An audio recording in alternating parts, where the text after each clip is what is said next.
오늘 이 시간도 믿음으로 말씀 받게 해주시기를 원하오며 예수님의 거룩하신 이름으로 기도합니다. 아멘.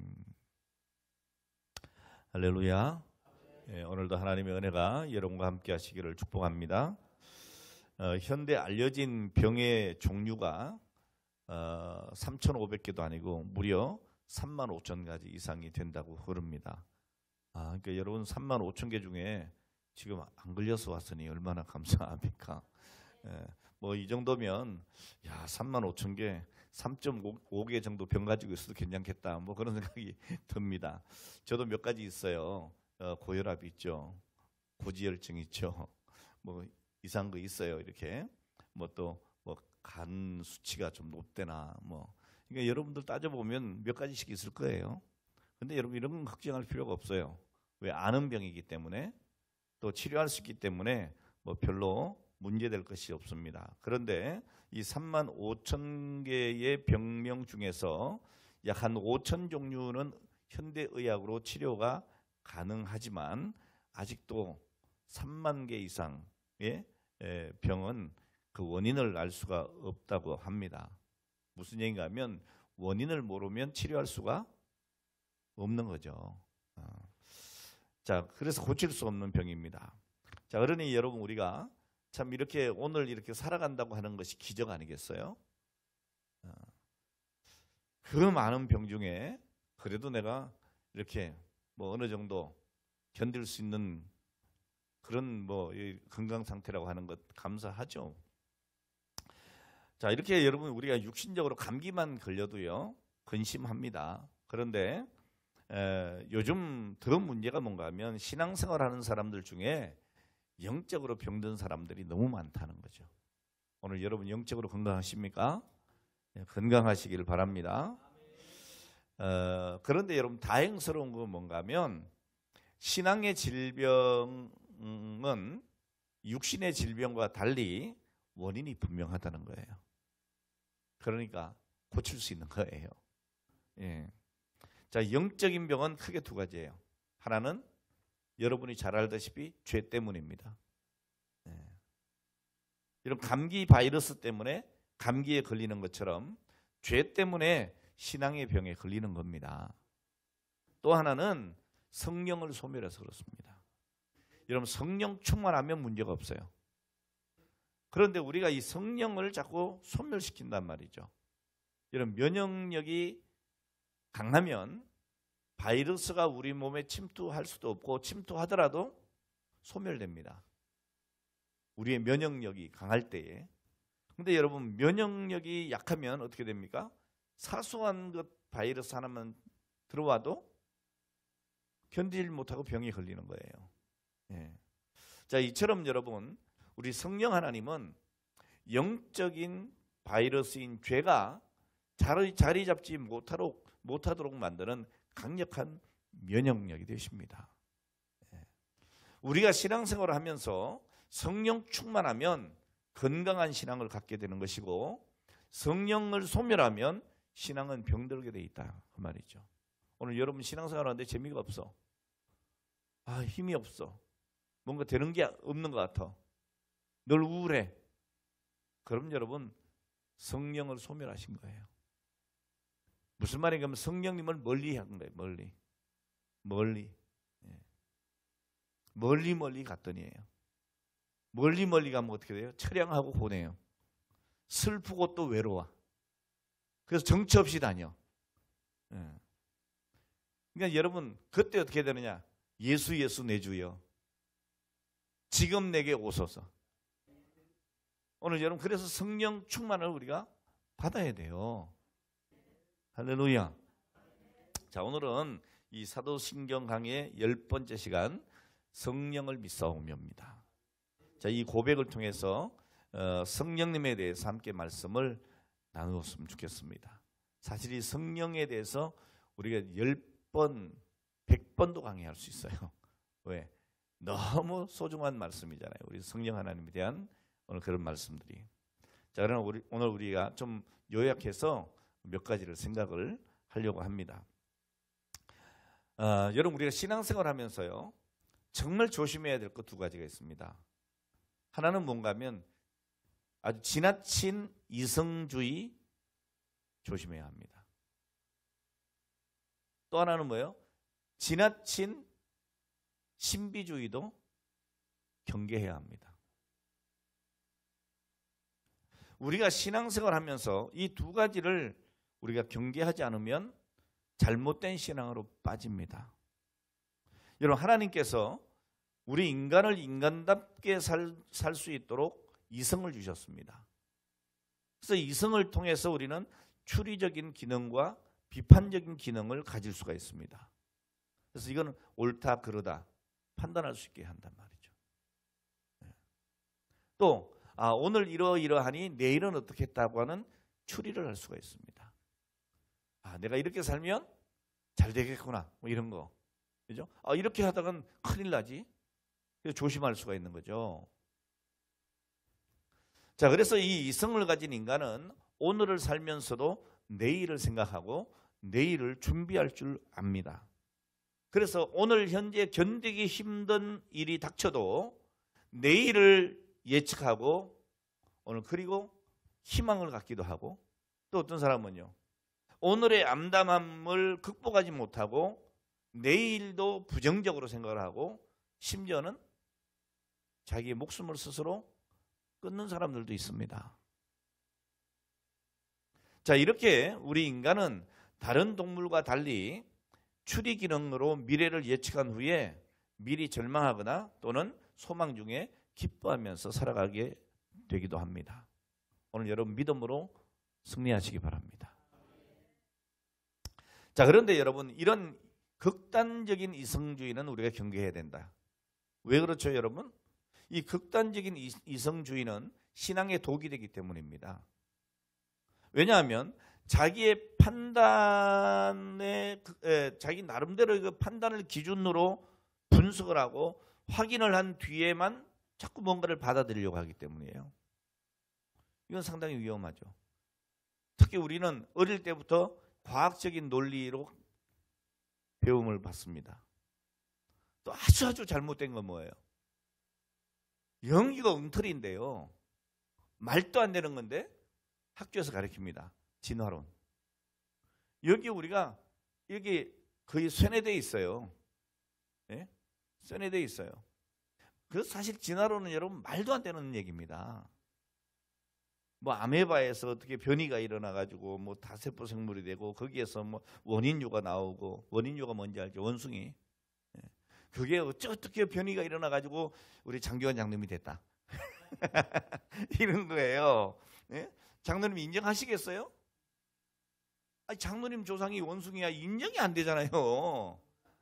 예? 그러니까 사실 이 진화론이라고 하는 거는 그냥 진짜 웃기는 얘기예요. 웃을 수밖에 없는 이론이에요. 근데 그거를 학교에서 어릴 때부터 가르쳐요. 그러니까 우리의 사고 자체가 어떻게 돼요? 진화론적인 사고가 돼요. 그래서 뭐든지 점진적으로 뭐가 되어져 가는 것으로 이해를 한다니까요. 근데 여러분, 성경을 보면 예를 들면 동정녀 탄생 이해돼요? 하나님이 천지를 창조하시니라. 어떻게 그럴 수 있지? 이해가 안 되잖아요. 네. 삼위일체 이해됩니까? 이성으로? 안 되잖아요. 부활, 성천, 재림 안 되는 거예요. 여러분, 극단적인 이성주의에 빠지면 신앙적으로 믿을 수 있는 게 없어요. 그러니까 이런 극단적인 이성주의를 우리가 경계해야 하는 겁니다. 여러분, 믿음은 믿음으로, 그렇죠? 여러분, 하나님께서 하신 말씀은 믿음으로 받는 거지. 여러분, 이성으로 모든 건 내가 봐야 확인을 해야 되어진다. 그럼 할 수 있는 게 별로 없어요. 별로 없어요. 예?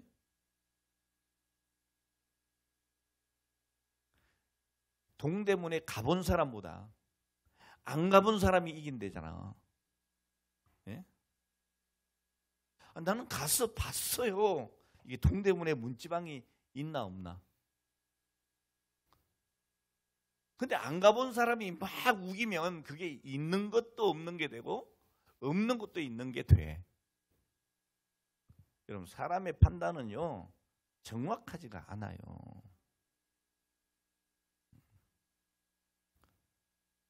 그리고 신비주의도 경계해야 합니다. 그래서 우리가 신앙생활 할 때요, 말씀 중심이 돼야지 내가 뭐 봤다, 자꾸 내 경험 이런 거 얘기하는 거요, 이거 별로 안 좋아요. 제가 늘 얘기하잖아요. 하나님의 신비한 경험을 우리가 가질 수 있다 없다? 있다. 오늘도 정말 신비한 꿈을 꿀 수 있다 없다? 있다. 여러분 삼층천에도 올라갈 수 있다 없다? 바울도 갔는데 뭐. 그거 부인하는 게 아니에요, 여러분. 근데 내 개인적인 신앙의 신비로운 체험을 자꾸 얘기하면서 하나님의 말씀의 권위를 자꾸 약화시키면 잘못되는 거예요. 그러니까 여러분 모든 우리 인생의 답을 자꾸 어떤 신비적인 체험에서 찾으려고 하지 말고 우리는 하나님의 말씀 속에 찾으려고 해야 되는 거예요. 여러분 성경 말씀 속에 인생의 모든 답이 들어있다니까요. 모든 답이. 아이, 성경에 뭐 그런 게 뭐 디테일하게 다 있어요, 목사님. 뭐 그런 게 어디 있어요? 그러는데 그럼 여러분 오늘 저녁에 뭐 드셨어요? 저녁 식사 다 하고 오셨어요? 예. 거기 여러분 밥은 어떤 식으로 먹어라? 김치는 어떻게 집어먹고 몇 조가리를 먹고, 예? 찢어서 먹을지 썰어서 먹을지 잘라서 먹을지 그거 다 얘기해가지고 먹습니까? 아니잖아요. 그냥 원리가 있어. 그렇죠? 밥은 이렇게 먹는 거다. 반찬은 이렇게 먹는 것이고 그런 것이죠. 그걸 뭐 디테일하게 각도를 몇 도로 해가지고 그리고 젓가락의 넓이는 몇 센치를 벌리고 이거 안 한다니까. 그거 안 해도 다 먹고 살아요. 여러분 성경 안에 디테일하게 너 몇 걸음 걸어가면 뭐가 어떻다 이렇게 얘기를 하지 않아요. 그렇지만 거기에 모든 삶의 진리가 들어있어요. 하나님께서 말씀을 읽을 때에 우리에게 깨닫게 해주시는 거예요. 믿습니까? 그러니까 여러분 말씀이 중요해요. 말씀을 앞세우지 않고 자기의 체험, 신비적인 경험 이것만 자꾸 얘기하면 문제가 됩니다. 저는 솔직히 여기 있는 분들보다 신비로운 체험한 것 얘기하기 시작 그럼 제가 1등 할 수 있어 나도. 왜냐하면 제가 사실 이렇게 건강하게 써 있는 것도 기적이거든요. 제가 어릴 때 우리 집안이 다 불교였다니까요. 근데 제가 아팠어요. 이게 만약이 무효야. 예. 제가 전에도 얘기했잖아요. 그래서 옆집에 있는 어느 집사님이 우리 어머니 불교 다니는 우리 절에 다니는 우리 어머니에게 교회 가서 한번 목사님한테 기도 한번 받아봐. 그렇게 안 되는데 가서 지푸라기라도 잡는 심정으로 한번 기도 받아봐. 기도 받고 그 다음날 나 나았다니까요. 이건 나는 몰라 깐난쟁이라서 모르는데 우리 어머니가 얘기해 주시더라고. 이해가 돼요? 그러니까 나는 깐난쟁이부터 기적적인 사람이요. 뭔 얘기인지 알아요? 그러니까 그런 신앙적인 체험은 저한테 너무 많아요. 제가 목회를 하면서도 너무 많아. 병 나은 거 이런 거 너무 많아. 같이 본 사람들도 많고 여기 이 자리도 그렇잖아요. 이런 하나님의 능력은 어떻게 나타날지 몰라. 그런데 그걸 자꾸 내가 뭐 누구를 고쳤어 막 내가 막 간경화 고쳤어 막 그런 얘기하면 안 된다고. 고쳤으면 하나님의 은혜인 줄 알고 감사하고 야 하나님의 역사가 대단하구나. 그 하나님의 능력과 권위 앞에 우리가 겸손히 살아야지 내가 했다 막 이러면 안 되는 거예요. 예? 우리 교회는 그런 경험 많아요. 예배 드리다가도 막 귀신 쫓아낸 들도 있고 많아요. 근데 그게 여러분 자랑이 되면 안 된다니까. 그럼 다 하나님이 하신 거잖아요. 근데 자꾸 그런 걸 막 앞세우다 보면 문제가 생기는 거예요. 어떤 체험을 하더라도 우리는 말씀을 귀중히 여겨야 됩니다. 그러니까 신비주의자들은 자기 어떤 신비적인 체험을 자꾸 소중히 여기고 자기가 직접 받지 못한 것은 믿지도 않으려고 하는 오늘 그런 경향이 있습니다. 이 또한 뭡니까, 여러분? 자기가 주인 되는 인본주의예요. 경계해야 합니다. 자, 그럼 우리는 어떻게 믿어야 되느냐? 하나님이 주신 성경 계시를 믿는 신본주의여야 한다는 거죠. 자, 이것은 하나님께서 성경 말씀을 통해서 보여주신 그 길을 통해서 하나님께로 나가야 된다는 말입니다.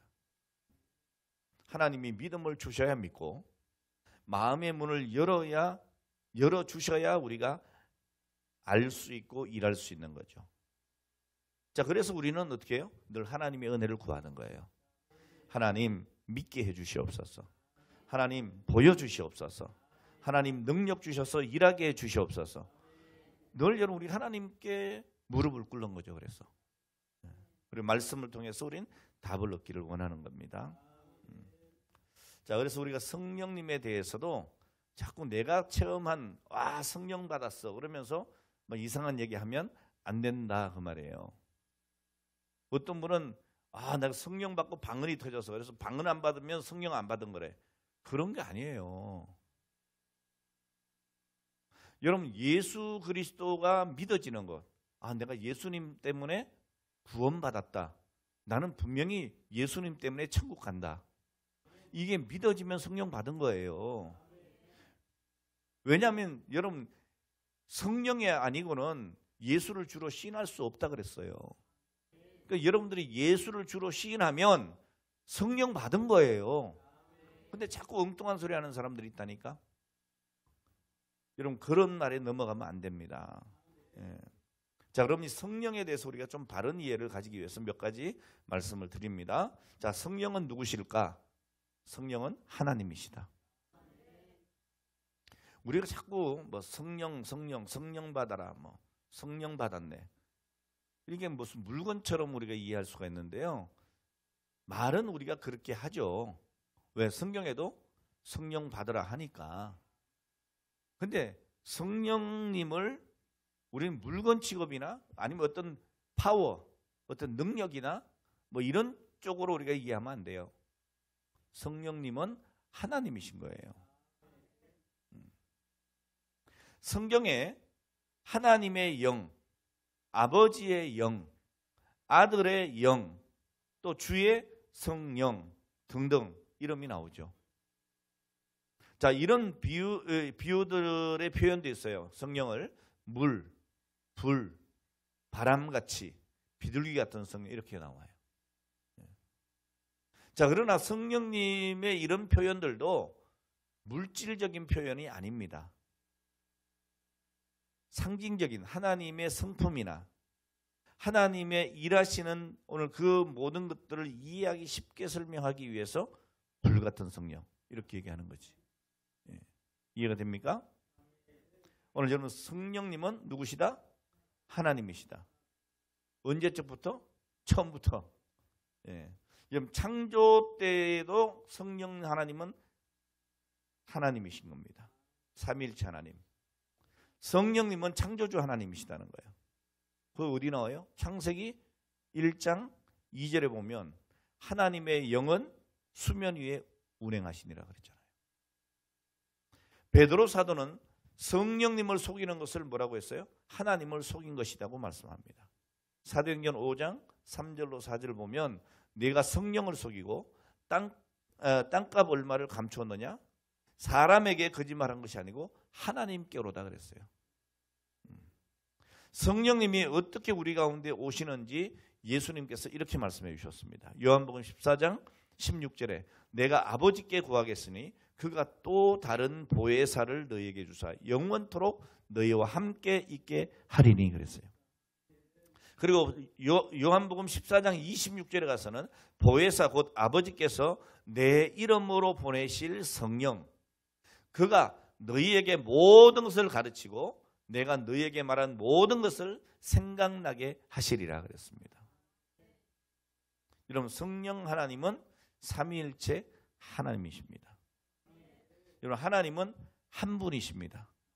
그러나 그 위에 있어서 삼위가 계시는데 성부와 성자와 성령 하나님이십니다. 있습니다.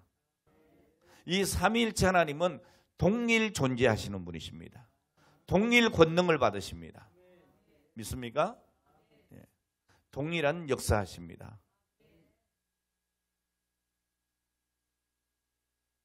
자, 그래서 우리는 삼위일체라고 하는 거예요.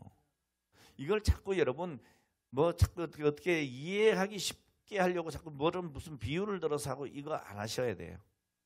왜냐하면 이게 상당히 이 신비로운 일이기 때문에 그렇습니다. 어떤 사람은 야, 사과 봐라, 사과 하나잖아. 근데 사과 껍데기도 있고 사과 속도 있고 안에 씨도 있잖아. 그러니까 하나님도 하나이신데 이렇게 역할에 대해서 껍질도 되고 속살도 되고 씨도 되고 그러는 거다. 이렇게 설명도 하기도 해요. 예? 이해는 쏙 되는데 그게 막 좋은 비유는 아닌 것 같아요. 그냥 성경에서 이렇게 하나님은 한 분 하나님이시지만 성부, 성자, 성령 하나님이 계신다. 그냥 그러면 아멘. 이게 제일 좋아요. 뭘 그걸 자꾸 설명하려고 하다가 이상해지는 거예요. 예?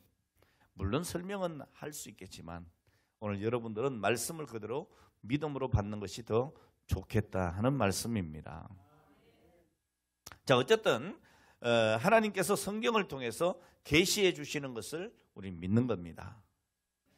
창세기 1장부터 삼위일체 하나님이 계속 하나님과 함께 하신 것을 보게 됩니다. 창세기 1장 26절에 보면 하나님이 이러시되 우리의 형상을 따라 그랬습니다. 우리 한 분 하나님이신데 우리라고 그랬어요. 복수를 썼단 말이에요. 단수를 쓰지 않고. 나 이러지 않으셨어요. 자, 이것은 삼위일체 하나님을 말씀하는 거죠.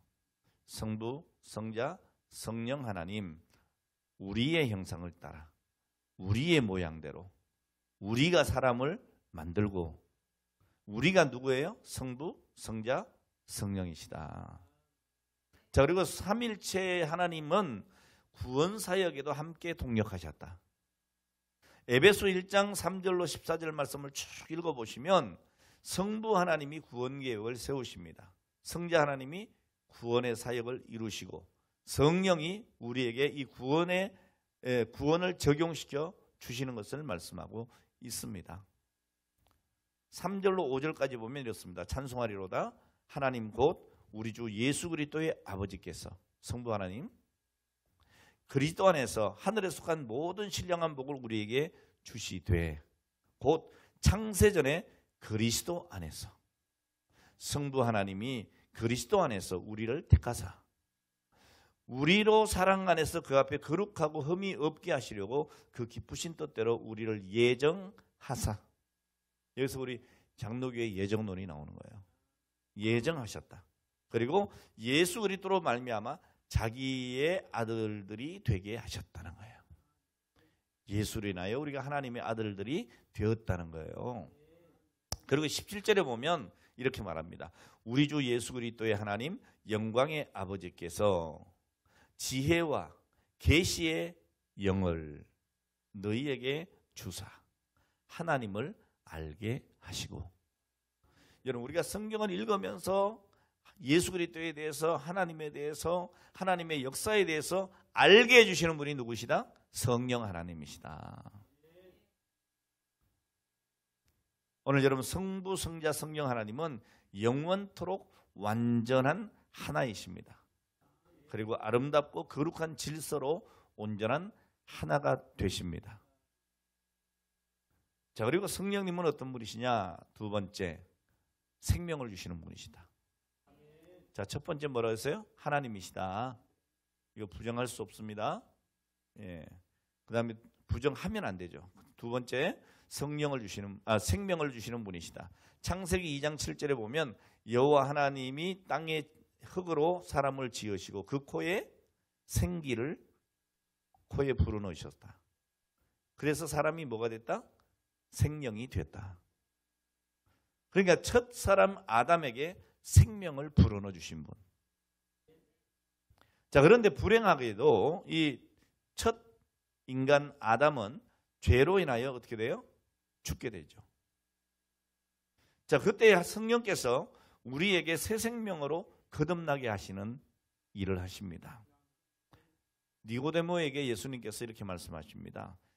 요한복음 3장 3절에 사람이 거듭나지 아니하면 하나님 나라를 볼 수 없느니라.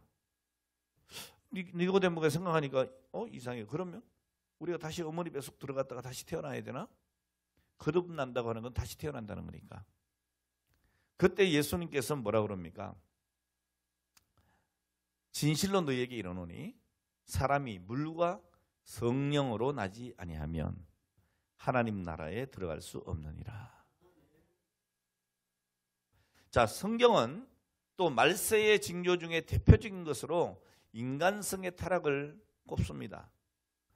디모데후서 3장 1절로 3절 보면 이렇게 말합니다. 내가 이것을 알라. 말세에 고통하는 때가 이르리니 사람들은 자기를 사랑하며 돈을 사랑하며 자긍하며 교만하며 회방하며 부모를 거역하며 감사치 아니하며 거룩하지 아니하며 무정하며 원통함을 풀지 아니하며 참소하며 절제하지 못하며 싸나우며 선한 것을 좋아하지 않는다 그랬어요.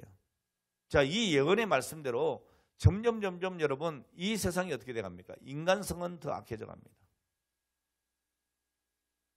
뭐 멀리 볼 필요도 없어요. 여러분 어릴 때하고 지금만 봐도 알아.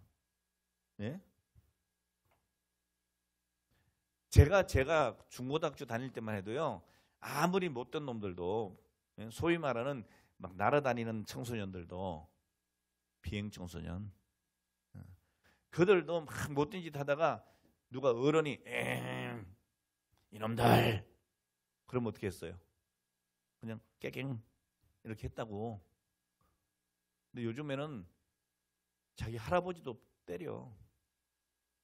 네? 그러니까 지하철에서 막 정말 말도 안 되는 일을 당하는 어른들이 많아요. 그러니까 요즘에는 간섭하지 말자. 아이고 이러잖아요. 네? 여러분 세상이 그만큼 악해졌어요. 그러니까 성경의 말씀대로 인간성은 점점 더 악해져 가고 그에 따라서 인간은 점점 더 불행해지게 될 겁니다. 자, 그러면 과연 인간은 이렇게 영영 변화될 수 없는 구제불능이냐? 아니라는 거죠. 가능한 방법이 있다는 거죠. 오직 한 가지, 하나님의 능력으로 가능하다. 여러분 고린도서 5장 17절 말씀 보면 그런즉 누구든지입니다. 그리스도 안에 있으면 새로운 피조물이라. 이전 것은 지나갔으니 보라 새 것이 되었도다. 오늘 여러분 사람이 예수님을 만나면 변화됩니다. 완전히 새로운 피조물로 만들어지는 거예요. 디도서 3장 5절 말씀 보면 오직 그의 긍휼하심을 따라해요. 여러분 우리의 잘남을 따라가 아닙니다. 그의 긍휼함. 다시 말하면 예수님이 우리를 보실 때 어떻게 보셔요? 긍휼히 보시는 거예요. 긍휼이 뭐예요? 불쌍히 보는 거예요. 애처롭게 보시는 거예요. 그러니까 여러분 길 가다가 막 이렇게 다리가 이렇게 장애를 입고 막 이렇게 일도 못 하고 막 이렇게 길에 이렇게 쪼그리고 앉아서 있으면 여러분 마음속에 뭐가 생겨요? 측은지심이 생겨. 그죠? 그래갖고 괜히 내 손이 어디로 들어가지? 그 그린의 깡통으로 들어가는 게 아니고 내 주머니 속으로 들어가요. 일단은. 그리고 내 주머니에서 뭔가 자꾸 끄집어내. 그래서 적선을 한단 말이에요. 예? 근데 우리 주님은 그 정도가 아니에요. 당신의 생명을 주셨다니까. 우리가 불쌍히 여겨지신 거예요.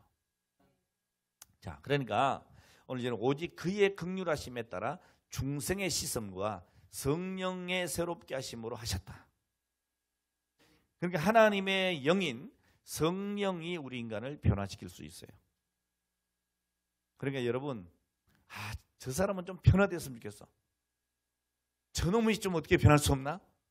그럼 여러분들이 자꾸 변화시키려고 하지 말고 기도하세요. 기도하시라고. 예? 내가 얼마나 똥꼬집인지 알아요. 예? 그건 막 내가 하고 싶은 대로 다 해야 돼 나는. 그러니까 우리 집에서 나한테 말 붙이는 사람이 없었어요.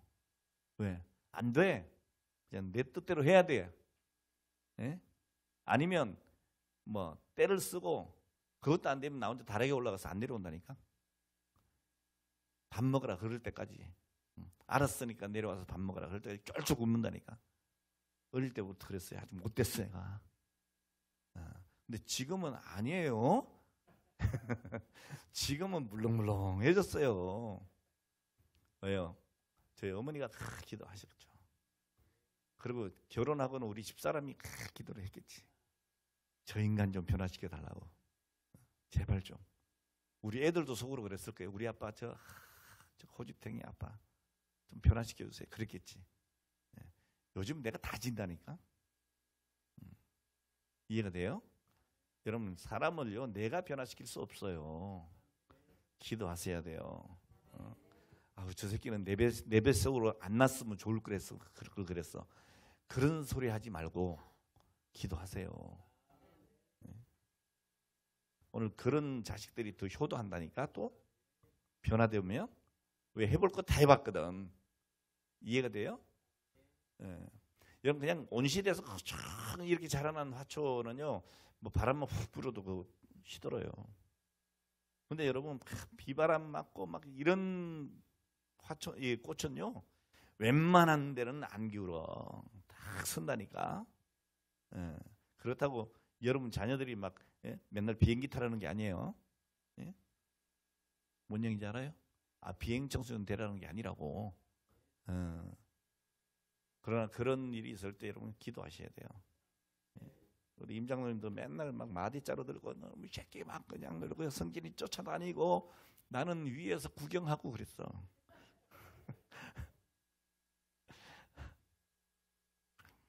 그래서 변화가 되던가요? 안 되잖아요. 그러니까 요즘 포기한 것 같던데. 우리 장로님 완전 포기했더라고 보니까. 그리고 아주 요즘에 애걸복걸 하더만. 성진아 그래도 주일날 예배는 드려야지.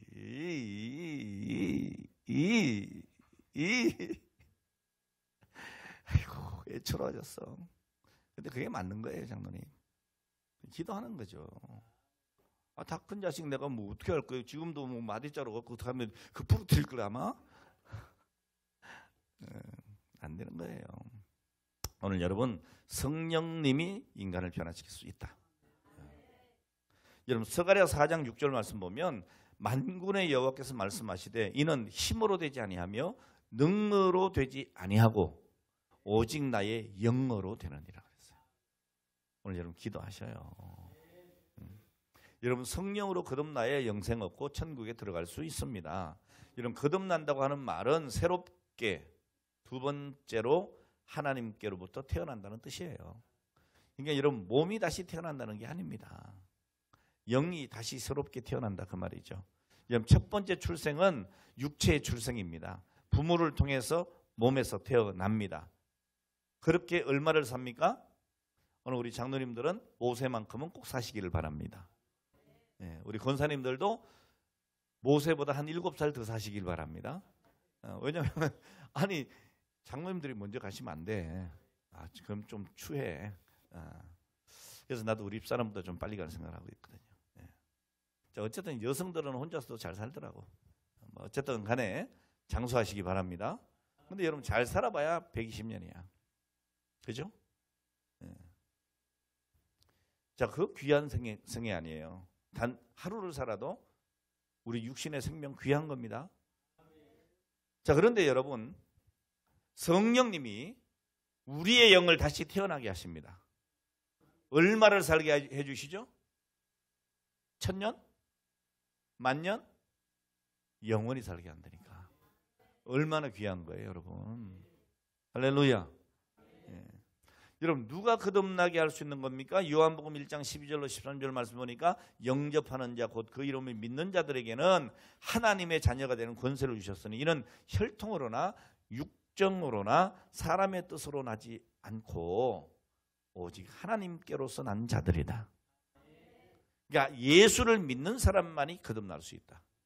그 예수를 누가 믿게 하느냐? 성령께서 믿게 하신다. 이런 복음을 들으면 성령이 믿게 하심으로 죄로 죽은 우리의 영이 다시 살아나는 거예요. 거듭나는 거예요. 자, 그러면 여러분 우리가 신앙 고백처럼 예수님을 알게 되는 겁니다. 아, 그렇구나. 예수님을 구주로 믿게 되는 거예요. 고린도전서 12장 3절에 분명하게 말씀합니다. 성령으로 아니고는 누구든지 예수를 주시라 할 수 없다. 자, 그래서 예수를 영접하면 하나님의 자녀가 되는 거예요. 하나님의 자녀가 되면 영생을 얻는 것입니다. 그래서 우리는 믿는 자들은 하나님을 뭐라고 불러요? 아버지 그런 거예요. 로마서 8장 14절로 16절 말씀에 보면 무릇 하나님의 영으로 인도함을 받은 사람은 곧 하나님의 아들이라. 너희는 다시 무서워하는 종의 영을 받지 아니하고 양자의 영을 받았으므로 우리가 아빠 아버지라 부르짖느니라. 성령이 친히 우리의 영과 더불어 우리가 하나님의 자녀인 것을 증언하신다. 오늘 여러분 예수 믿으면 영원토록 하나님은 우리 아버지가 되시는 거예요. 우리는 영원토록 자녀인 거예요. 그러니까 영원토록 하나님의 가족으로 사는 것입니다. 그러니까 여러분 지금은 우리가 때때로 살아가면서 힘들고 어렵고 좌절도 느끼고 이거 살겠나 싶고 막 그런 낙심할 때도 있고 그렇지만 우리 성령님께서 오늘 우리를 새롭게 하심을 믿고 우린 천국 백성인 것을 믿고 현재 어려움을 잘 극복하시고 하나님의 영광 가운데 함께 하시기를 주의 이름으로 축원합니다. 자, 세 번째 성령님은 보혜사시다 그랬어요. 이 보혜사는 파라클레토스라고 하는 원어를 지니고 있는데 이 파라클레토스는 무슨 말인가 하면 변호자라는 겁니다. 변호사, 또 위로자, 격려자, 돕는 자, 상담자, 교사 뭐 이런 등등 의미를 가지고 있는 단어입니다. 자, 이렇듯 여러분 우리 성령님은 이런 단어의 뜻만 생각해도 얼마나 좋은 분이에요. 오늘 여러분 보혜사 성령님이 우리에게 주시는 은혜를 많이 체험하시길 바랍니다. 날마다 여러분 성령께서 내가 정말 참담한 일을 당할 때에 나를 변호해 주시는구나, 나를 위로해 주시는구나, 나를 도우시는구나, 나를 인도하시는구나, 이런 경험이 많으시기를 바랍니다. 자, 그리고 여러분들 자녀들에게 이걸 가르쳐야 되는 거예요. 내가 여기까지 살아오면서 하나님의 은혜였다, 성령님의 은혜였다. 성령께서 도와주지 않았다면 내가 어떻게 여기까지 왔겠니?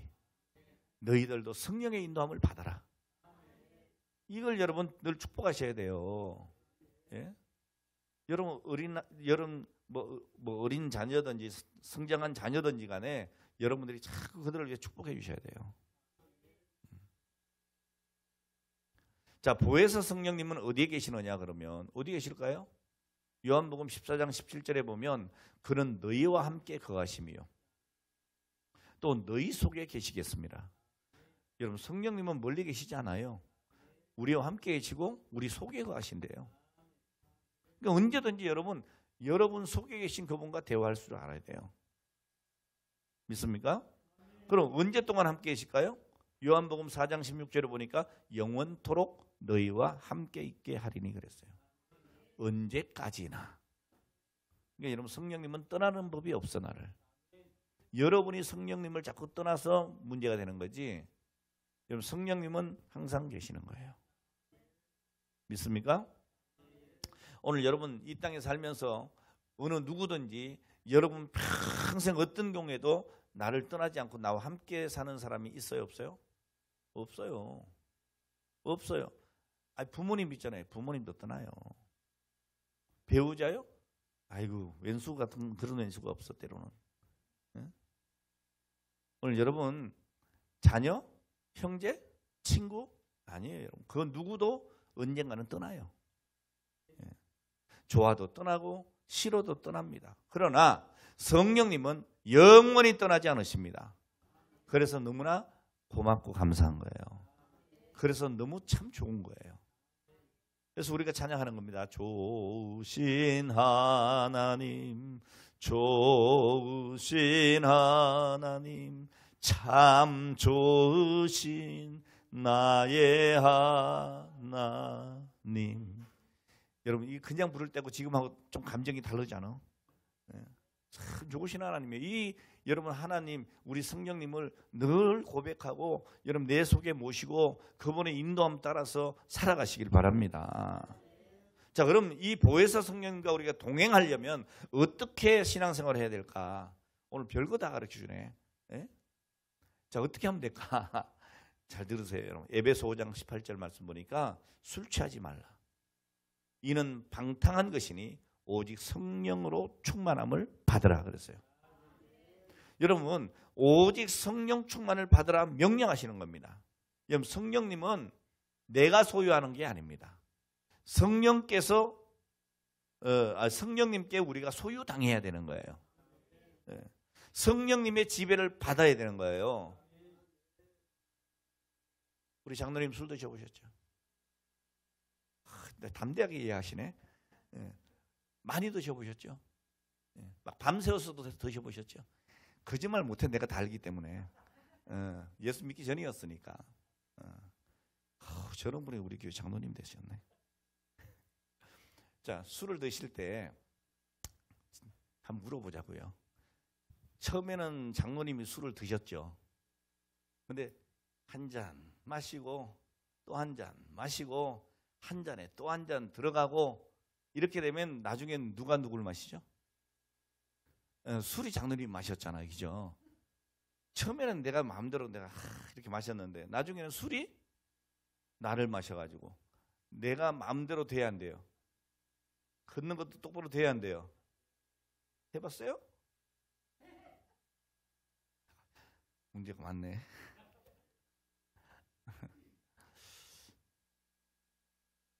내 마음대로 안 되잖아요. 그죠? 그러니까 여러분 길 가다 보면 참 원숭이들이 많잖아. 그죠? 오늘 밤에도 여러분 여기 원숭이들 많아질 거예요. 여기 주변에 특히 원숭이들 많아질 거예요. 막. 예? 자, 왜 제가 이 말씀 드리겠습니까? 여러분 술 취하면 어떻게 되느냐? 술 마시기 시작할 때는 사람이 술을 지배해. 근데 술에 취해버리면 어떻게 되느냐? 술이 그 사람을 지배해요. 그래서 술 기운으로 이상한 행동을 하고 사람이 변하여 원숭이도 되고 더 나아가서 개도 되고 그렇게 되는 거예요. 그렇게 행동해버리잖아. 네? 제가 어젠가 우리 집에서 모처럼 한번 TV를 켜봤더니요. 그 뭐 한분리 맞아요? 뭐 이게 그 변호사 나와가지고 왜 그 교통사고 나는 거 블랙박스 보고 이렇게 얘기하는 거 있잖아요. 아주 재밌더만. 어떤 사람이 술 취해가지고요. 자기 차는 저기 있는데 남의 차 본넷에 올라가서 바지 벗고 팬티 바람으로 누워 차. 와. 그러더니 또 내려와. 응? 내려오더니 또 뭐 훌떡 벗고 또 와, 또 올라가. 그러다가 본넷에 서더니 발라득 넘어지네. 그거 여러분 자기가 하는 것 같소 그게. 예? 술 기운으로 이상한 행동을 하는 거예요.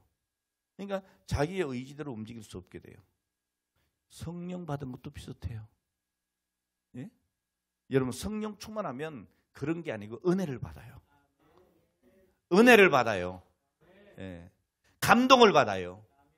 사람이 가슴이 뜨거워져요. 사랑이 막 넘쳐나게 돼요. 내가 절대로 그런 사람이 아닌데 저 사람이 불쌍하게 여겨져. 예? 내가 절대 남을 위해서 돈을 쓰는 사람이 아닌데 막 주머니가 열려. 막 도와주고 싶어. 아, 저 원수 같은 인간인데 사랑스러워져 보여. 이해돼요? 오늘 여러분 성령 충만 받아야 되는 거예요. 성령의 지배를 받고 성령의 인격으로 살아야 되는 거예요. 그리고 성령님은 우리에게 비전을 주세요. 제가 처음부터 막 선교해야지 막 이런 거 아니에요. 나도 내가 잘 먹고 잘 살아야지 이런 거였어요. 다 사람이 그렇잖아. 근데 성령 받고 나니까 나보다 남이 우선이더라고. 생판 모르는 사람들 퍼주는 거야 막. 예? 그러니까 맨날 우리 장로님들은 내가 어디 나가면 막 카드 쓸까 봐 겁나잖아. 그죠? 막 긁어주고 올까 봐. 근데 그게 즐거운 걸 어떻게 해. 남들 벌써 막 퍼주는 게 즐거운 걸 어떻게 해. 오늘 여러분 성령님은 비전을 주십니다. 사도행전 2장 27절에 보면 하나님이 말씀하시기를 말세에 내가 내 영을 모든 육체에 부어주리니 너희의 자녀들은 예언할 것이요 너희 젊은이들은 환상을 보고 너희 늙은이들은 꿈을 꾸리라 그랬어요. 오늘 여러분 우리가 어떻게 신앙생활을 해야 합니까? 주님 오실 때까지 땅 끝까지 가서 모든 민족을 제자 삼는 이 비전을 품고 나가야 되는 겁니다. 주님 다시 오실 때까지 자자손손 대대로 제자 삼는 비전을 품고 우리 자녀들을 양육해야 되는 거예요. 여러분 자녀들에게 너 혼자 잘 먹고 잘 살아라 이렇게 가르치면 절대로 안 돼요. 제가 우리 저기 뒤에 우리 박이슬 집사도 그 사업 시작할 때 제가 그랬어요. 이건 네가 하는 사업이지만 네 사업이 아니고 선교를 위해서 사업을 해라. 우리 둘째도 마찬가지예요. 사업을 할 때 사업의 수익의 11조는 하나님께 드리고 10의 1조를 또 떼서 선교해라. 그리고 하나님의 기업으로 삼아라. 제가 늘 하는 얘기가 그것이고 지난주에도 신방 가서도 역시 그렇게 가르쳤어요. 오늘 여러분 너 잘 먹고 잘 살아 이렇게 하면 안 돼요. 많이 벌어서 남을 위해 써라 해야 돼요. 많이 배워서 남 줘라 그래야 돼요. 그게 훌륭한 거예요, 여러분. 오늘 여러분 정말 이 제자 삼는 비전을 가지고 자녀를 양육하시기를 바랍니다. 성령님은 새 마음을 주시고 새 성품을 주시고 새로운 인격을 주십니다. 그래서 많은 성령의 열매를 맺게 하십니다.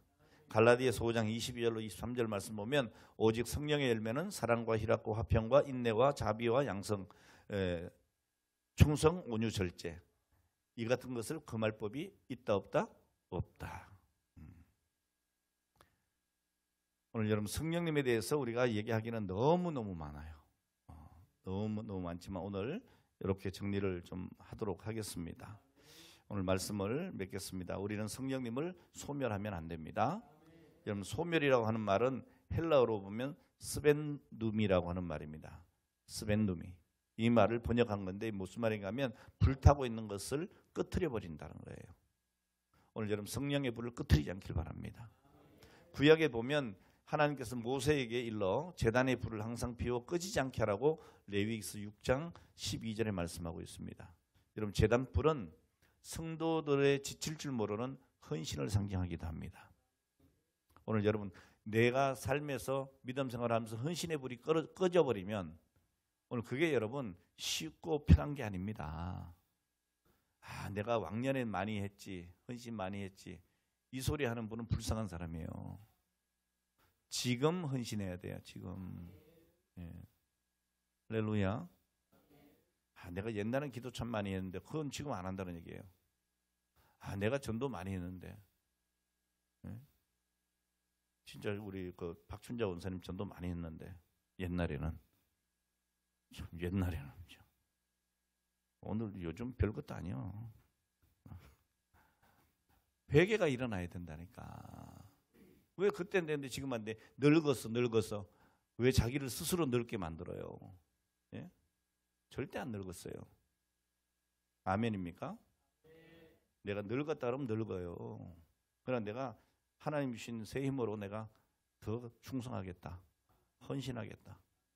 그래야 되는 거죠. 오늘 여러분 내게 주신 하나님의 은사를 소멸하면 안 돼요. 성령의 은사를 소멸하면 안 돼요. 성령의 불이 소멸되는 것은 하나님과의 관계가 끊어지는 거예요. 주님과의 관계가 소멸되는 거예요. 오늘 우리는 늘 성령 충만하도록 우리의 기도와 사랑과 순종이라고 하는 이 나무를 준비해가지고 성령의 불을 자꾸 지펴야 돼요. 오늘 여러분 기도하시기 바랍니다. 사랑하시기 바랍니다. 순종하시기 바랍니다. 성령 충만하면 성령의 열매를 맺게 됩니다. 오늘 성령의 열매를 맺으면 첫 번째 나타나는 현상이 뭔가 하면 기쁜 거예요. 누가 뺨을 때려도 그냥 웃는 거예요. 어떻게 그럴 수 있냐고요? 해보세요.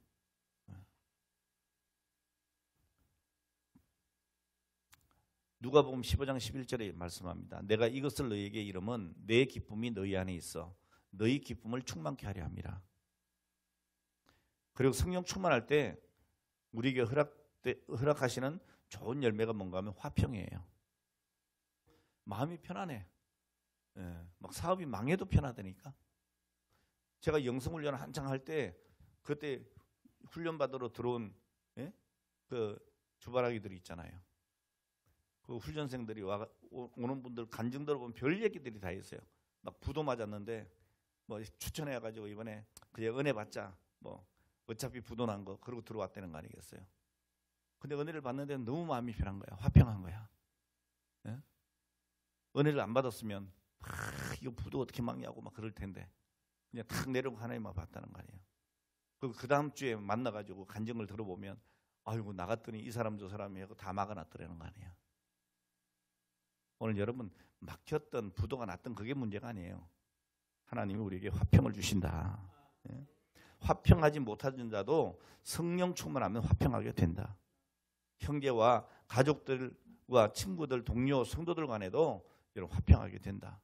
여러분 성령이 소멸되면 제일 먼저 나타나는 게 뭔가 하면 갈등이에요. 갈등이에요. 히브리서 12장 4절에 보니까 모든 사람으로 더불어 화평함과 거룩함을 쫓아라. 이것이 없으면 아무도 주를 보지 못하리라 그랬어요. 그리고 마지막으로 성령 충만할 때 우리에게 허락되어지는 좋은 열매가 뭐냐면 사랑입니다. 너희가 믿을 때에 성령을 받았느냐. 자, 이 말은 에베소를 방문할 때 사도 바울의 질문이에요. 근데 이것을 여러분 우리가 우리에게 던지는 늘 똑같은 질문이 돼야 돼요. 너희가 믿을 때 성령 받았냐? 여러분 성령 충만 받고 살 때에 온전한 삶을 살 수 있기 때문입니다. 그때 비로소 사랑할 수 있어요. 오늘 여러분 내 재주를 가지고 내 노력으로 나의 힘으로 살면 우리 인생이 사실 고달파집니다. 예. 그러나 성령께서 내 삶을 이끌어 주시면 위로받고 힘을 얻고 기쁨을 얻게 되는 것입니다. 오늘 여러분 성령의 불, 신앙의 불이 소멸되지 않기 위해서 아무쪼록 그리스도의 남은 고난을 우리 육체에 채우는 충성된 일에 게을리하지 않고 죽도록 충성할 수 있는 오늘 저와 여러분들이 되시기를 주의 이름으로 축원합니다.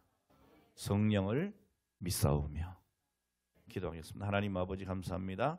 오늘 이 시간도 저희들에게 함께해 주시는 성령께서 깨닫게 하신 줄 믿습니다. 성령의 인도하심으로 승리케 하여 주옵소서. 예수님의 이름으로 기도합니다. 아멘.